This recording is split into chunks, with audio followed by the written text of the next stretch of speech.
sizdan Alloh uchun kechirim so'rayman. Meni kechiring. Ostonada baroat kechasi.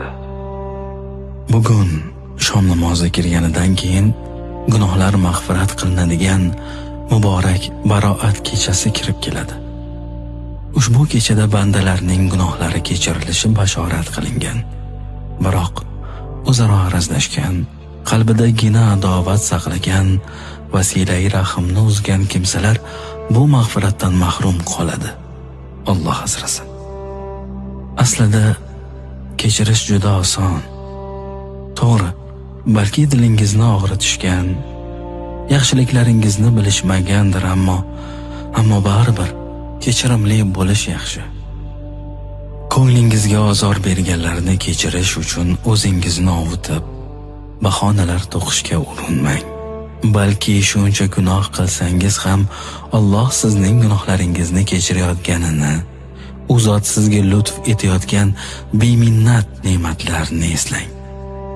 Ishoning, arazlashgan yaqinlaringiz bilan munosabatlarni tiklash, ko'ngildagi nafrat izlarini yo'qotish, qalbdagi og'riqni to'liq olib tashlash sizga ancha yengillik beradi.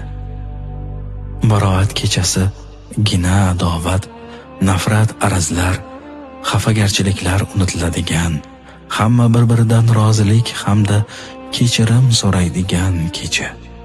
Bu kecha Alloh nasib qilsa yana 1 yildan keyin keladi. Lekin unga yana kimlar yetadi? Kimlar yetmaydi. Shunday ekan, yaxshi ko'rgan insonlaringizni mahkam tuting. Ularni yaxshi ko'rishingizni ayting, xatolarini kechiring. Bir kun kelib kech bo'lishi mumkin-da.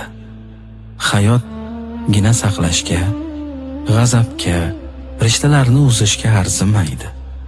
Ertaga biz faqat xotira bo'lib qolamiz. O'lim ruxsat so'ramaydi. Men sizdan Alloh uchun kechirim so'rayman. Meni kechiring. Ostonada baroat kechasi.